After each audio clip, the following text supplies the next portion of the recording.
Did you ever meet Ritchie's family? Wow, we got very close, and we're actually still very close today. At the final screen, it was a much longer process than just going out and getting screen tested. Strangely enough, I ended up becoming the reader, you know, and they were considering me for Bob mostly. So now I'm reading Bob with all of these other Ritchies that are coming in. And I'm hearing Luis Valdez give all these other Ritchies, you know, direction.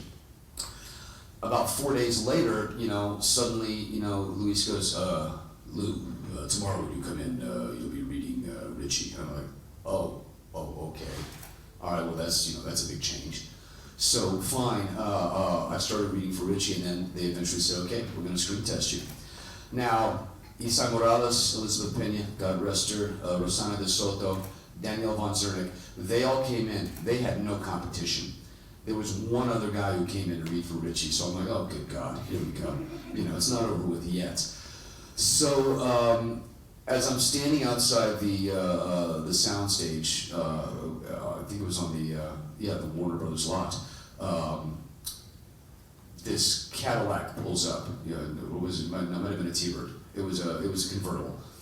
And this Chicano cat gets out in a wife beater and a leather vest, and he's wrapped around Balarama sunglasses. And he steps in, and he's got this long silver hair. And he steps out, and I can see that, you know, he's seeing me through the wraparound shades, and he goes, and I'm like, holy shit, that's Bob Morales. That's the real Bob, you know. And Bob later, you know, down the road said, you know, he knew in that moment that I was the guy, which is very strange. And when I got the role, I flew back to Texas literally just for a weekend to pack a bag. When I came back, it was Bob that picked me up at the airport in that car, took me to the house that Ritchie bought for his mother, where I met his mother, his two sisters, Rosie, and we had dinner that night. I slept in that house, and they were there for every day of the filming. It was amazing. When you're seeing the first screening of the film, and you're sitting next to Ritchie's mom and his two sisters, what is their reaction? You know, every single day on set was traumatic for them. They were watching their lives, and even if it wasn't letter perfect, it captured the essence of it. Luis Valdez's script was very, very, you know, true to their experience. You know, starting as farm workers and everything else. There were two events that I recall, not necessarily involving the screens, but just involving how much we did together. When we were filming the scene where Ritchie gets on the plane, we were actually filming that in Burbank, you know, not Clear Lake, Iowa. Fake snow being blown in by all these fans, all this ice that had to get, you know, reapplied between takes, because it's 80 degrees outside. And Taylor Hackford, our producer, who's gone on to do, well, at the time he'd done a million things too, but I mean, you know, he's done Ray and just all these other sort of incredible films. He had advised the family not to come out that night. He just knew that it was going to be rough.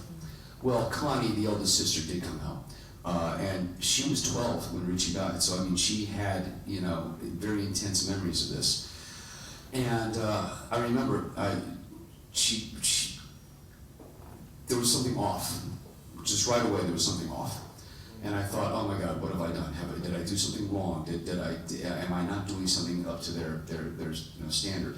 Now, even from the very first day of work, when his mother, Connie Sr., pounded on my door going, Ritchie, it's time to go to work, the family called me Ritchie. They called me Ritchie for the entire shoot. On this particular night, Connie walks up to me, and they're redoing my makeup because he's supposed to be sick. And she goes, Lou, can I tell you something? And it's the first time she's called me Lou in like 4 weeks. And I'm thinking, oh Jesus, you know, I've done something wrong, you know. Couldn't for the life of me figure out what it was. So I stood up and said, yeah, of course, Connie, what is it? And she collapsed. She just fell into my arms. She goes, I never got a chance to say this to Ritchie, but she goes, why did you go? Why did you have to go? Why did you get on that plane? And it just, you know, it was amazing. And I realized that it was, she never had a chance to say that. This was that moment, the moment of catharsis, where she finally let go of, you know, that 30 years of pain that she'd been holding. So that was sort of amazing. And the last time I saw Connie Sr. was Mayor Tom Bradley at the $1 Million Theater downtown Los Angeles was declaring a Ritchie Valens Day. I found out later that Connie had terminal illness. She had cancer. She held on to see the film come out. You know, she died a few months the film premiered, and she was in a wheelchair next to me on the stage while Tom Bradley was speaking, and I felt this tug on my shoulder, and I looked down at Connie, and she, you know, wanted me to come down close to her ear and to her mouth, and I leaned over, and it was so funny because, like I said, she'd been calling me Ritchie for months now, and she went, Lou, you gave me my son back. Yeah. So, yeah, La Bamba will always hold a very special place in my heart. Unbelievable, unbelievable.